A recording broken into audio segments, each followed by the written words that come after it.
वो डॉक्टर अंबेडकर जिसने कदम कदम पर अपमान सहन किया, जो कदम कदम पर जलील हुआ, जिसके स्वाभिमान को ठेस पहुंचाई गई, जिसके स्वाभिमान को कुचलने का प्रयास किया गया, जिसकी बाल तक नहीं बनाए गए, जिसके कपड़े तक नहीं धोए गए, उस आदमी ने शिक्षा प्राप्त करने के लिए सूखी रोटियां खा करके अध्ययन किया और अपने उस संघर्ष के माध्यम से किसी भी तरह विदेशों में जाके उसने उच्च शिक्षा प्राप्त की और इतनी शिक्षा प्राप्त की कि मैं ये बात कह सकता हूं, विश्व में आज भी कोई उसके एजुकेशन स्तर तक नहीं पहुंचा है और ना ही वर्तमान में।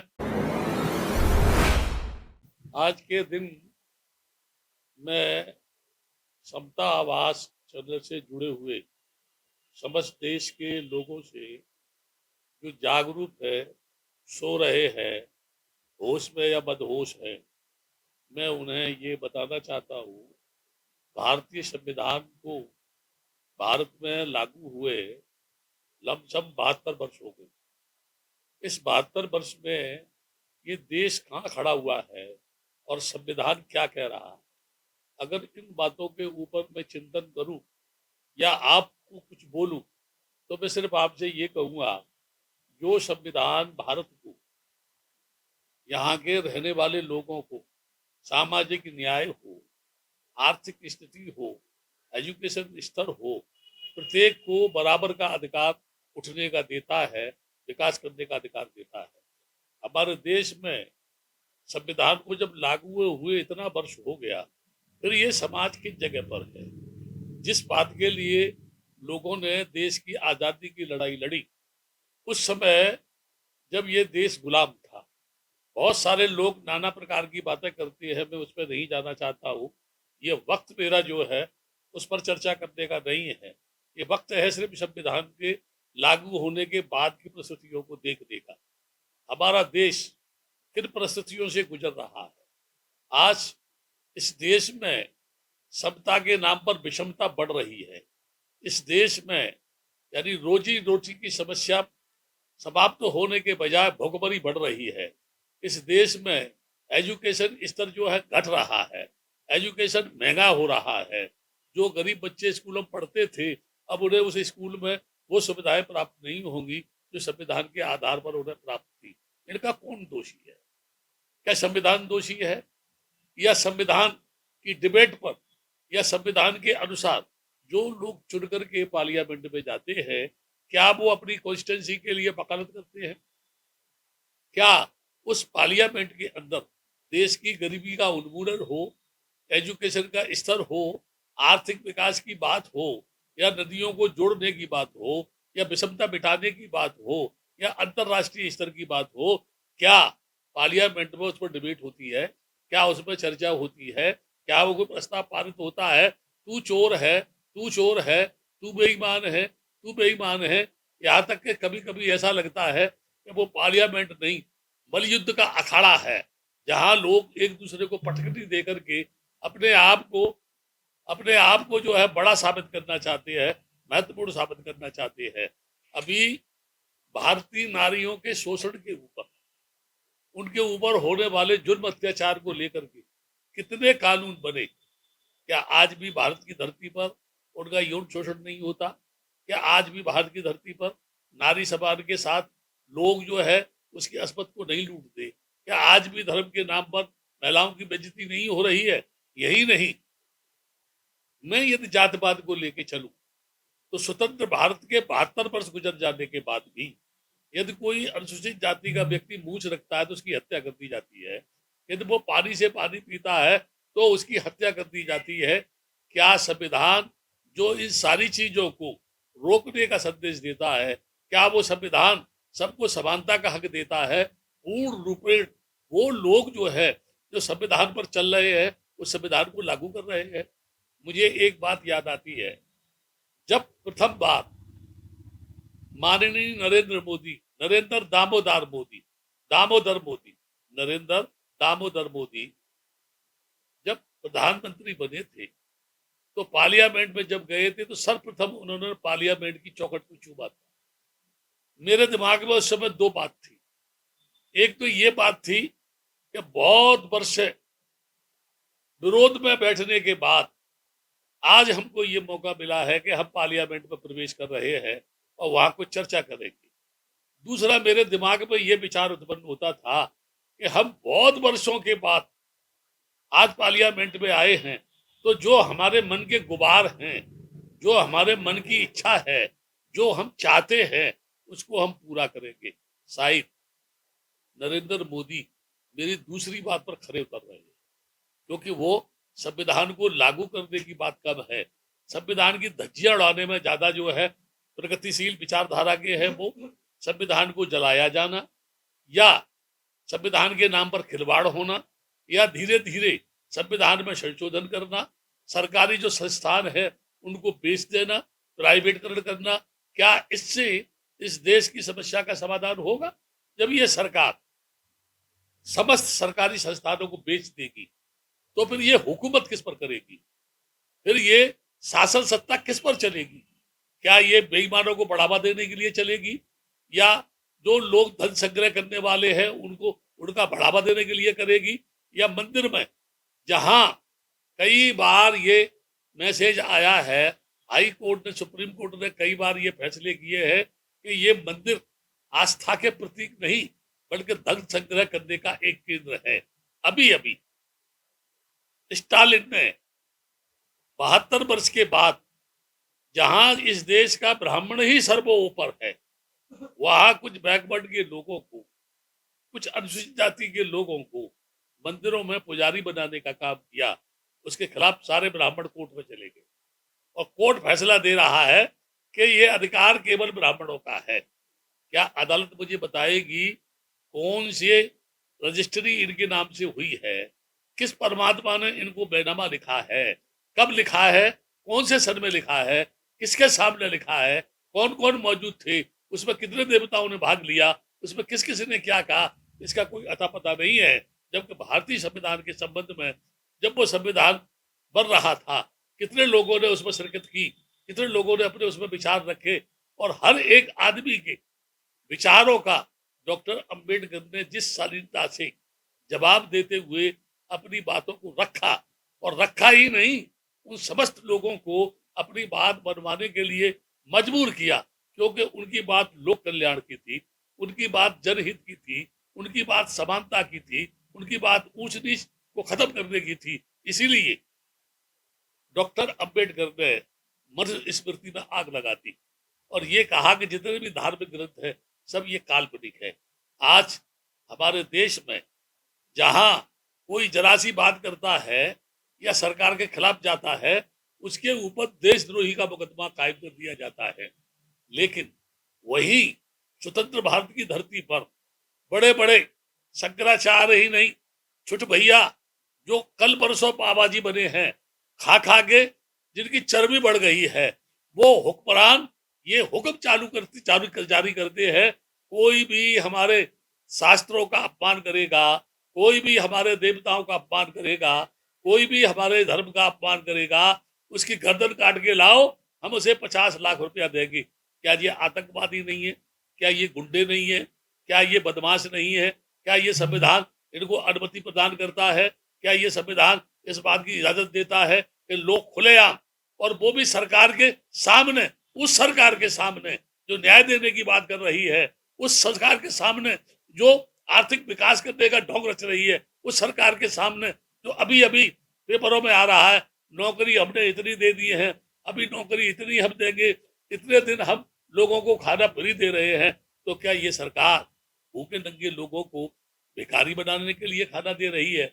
उनकी भुखमरी का इलाज क्यों नहीं कर रही है? मैं ये कहूंगा, जो भी लोग पार्लियामेंट में बैठे हैं, विशेषकर मैं उन लोगों से कहना चाहूंगा जो डॉक्टर अंबेडकर के बनाए हुए संविधान के आधार पर चुन करके पार्लियामेंट में आते हैं, क्या वो अफीम के नशे में रहते हैं? क्या वो भांग खा करके पार्लियामेंट में बैठते हैं? क्या उनको कोई नशा करने का शौक है? क्या वो बिके हुए हैं? क्या वो मानसिक रूप से सरेंडर हो गए हैं? वो क्यों नहीं इस प्रकार की जब घटनाएं पार्लियामेंट में घटित होती है तो उनका विरोध क्यों नहीं करते हैं? मुझे लगता है अनुसूचित जाति का हर व्यक्ति जो जिस पार्टी से टिकट लेकर के चुनाव लड़ता है, जीतने के बाद पार्लियामेंट में जाता है, वो उसकी गोदी में बैठ के उसके मुंह को चूमता है, उसके सामने दुम हिलाता है और उसके सामने अपनी कॉन्स्टिट्यूंसी की बात करने के बजाय मूक बन करके होने वाले जुल्म और अत्याचार को देखता है। आज बहुत से अनुसूचित जाति के नेता ये कहते हैं हम ही केवल ऐसे हैं जो देश का उत्थान ही नहीं करेंगे, अपितु अनुसूचित जाति पर जो जुल्म और अत्याचार हो रहे हैं उसको हम रोकेंगे। मैं ऐसे नेताओं से ये कहना चाहता हूं, जब किसी की मूछ रखने पर वो मारा जाता है तो क्या ऐसा कोई लीडर उस जगह गया, उसी दुख परिवार को जाके पूछा कि तेरे ऊपर क्या बीत रही है, क्या तकलीफ है तेरे को जो है, या किसी महिला की जब बेइज्जती होती है तो क्या वहां वो जाते हैं? वो मिलने से भी इनकार करते हैं, उनसे मिलना भी नहीं चाहते हैं, तन्हाई में बैठकर चिंतन करते हैं। क्या चिंतन करते हैं? जितना चिंतन करते हैं बजाय ऊपर बढ़ने के घटते हुए नीचे जा रहे हैं।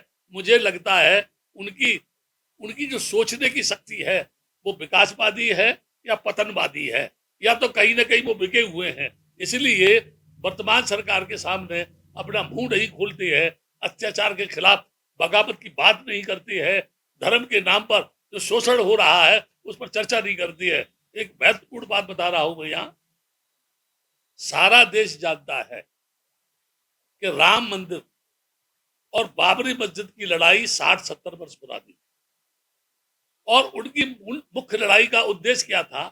Who is the real owner of this land? ये जमीन के मालिक मुसलमान हैं या राम के मानने वाले? उस समय एक माहौल बनाया, मुसलमानों से कहा तुम फैसला कर लो, मुसलमानों से कहा तुम राजीनामा कर लो, मुसलमानों से कहा तुम कब तक लड़ोगे, मुसलमानों से कहा ये जो है पहले जो है मंदिर था तुमने तोड़ के इसको मस्जिद बनाई है, तुमको मस्जिद बनाने का अधिकार नहीं है।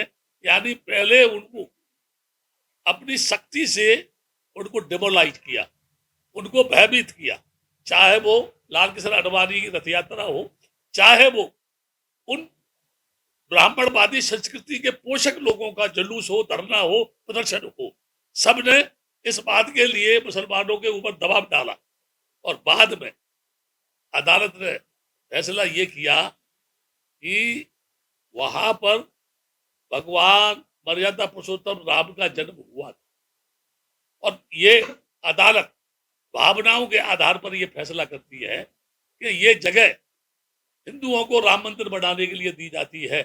दुनिया का कोई भी अदालत मुझे ऐसी बताओ जिसने कभी भावनाओं के आधार पर फैसला किया हो और एविडेंस को नकार दिया हो। ये स्वतंत्र भारत की धरती पर जहाँ संविधान लोगों को न्याय देता है, वहां वेदों की बात कहकर के एक कवि है जिनको सभी लोग जानते हैं, वो जब गाल बजाते हैं तो इतनी मर्यादा पुरुषोत्तम राम का बखान करते हैं मानो उसी खानदान में वो पैदा हुए हो और सचमुच उनकी वकालत के लिए पैदा हुए हो। यहाँ तक कि उनकी बेटियां उनकी बात को नहीं मानती हैं। एक तरफ वो ये कहते हैं मुसलमान हमारे हमारे धर्म के खिलाफ हैं, दूसरी तरफ उनकी बेटियां उनके घर में जाके घुस रही हैं। क्या कारण है इसका? जो है कोई ना कोई कारण तो होगा। इसलिए मैं लोगों से कहूंगा, विशेषकर बाबा साहब के नाम पर गाल बजाने वालों से कहूंगा, विशेषकर बाबा साहब के नाम पर ढपली बजाने वाले लोगों से कहूंगा, बाबा साहब के नाम पर अधिकृत संस्थाएं बना करके जो लूटने का काम कर रहे हैं उन लोगों से कहूंगा, जो नकाबपोश है, ढोंगी है, और वो चाहे धर्म के क्षेत्र में हो, चाहे वो समाज के क्षेत्र में हो, चाहे वो राजनीति के क्षेत्र में हो, क्योंकि अगर राजनीतिक क्षेत्र में के लोगों में कमी है तो धार्मिक क्षेत्र में भी लोग केवल गाल बजाने का काम करते हैं, कभी समाज के बीच में नहीं जाते। इसलिए मैं कह रहा हूं उन लोगों से, होश में आ जाओ। वो डॉक्टर अंबेडकर जिसने कदम कदम पर अपमान सहन किया, जो कदम कदम पर जलील हुआ, जिसके स्वाभिमान को ठेस पहुंचाई गई, जिसके स्वाभिमान को कुचलने का प्रयास किया गया, जिसकी बाल तक नहीं बनाए गए, जिसके कपड़े तक नहीं धोए गए, उस आदमी ने शिक्षा प्राप्त करने के लिए सूखी रोटियां खा करके अध्ययन किया और अपने उस संघर्ष के माध्यम से किसी भी तरह विदेशों में जाके उसने उच्च शिक्षा प्राप्त की, और इतनी शिक्षा प्राप्त की कि मैं ये बात कह सकता हूं विश्व में आज भी कोई उसके एजुकेशन स्तर तक नहीं पहुंचा है, और ना ही वर्तमान में भारत की धरती पर कोई पैदा हुआ है।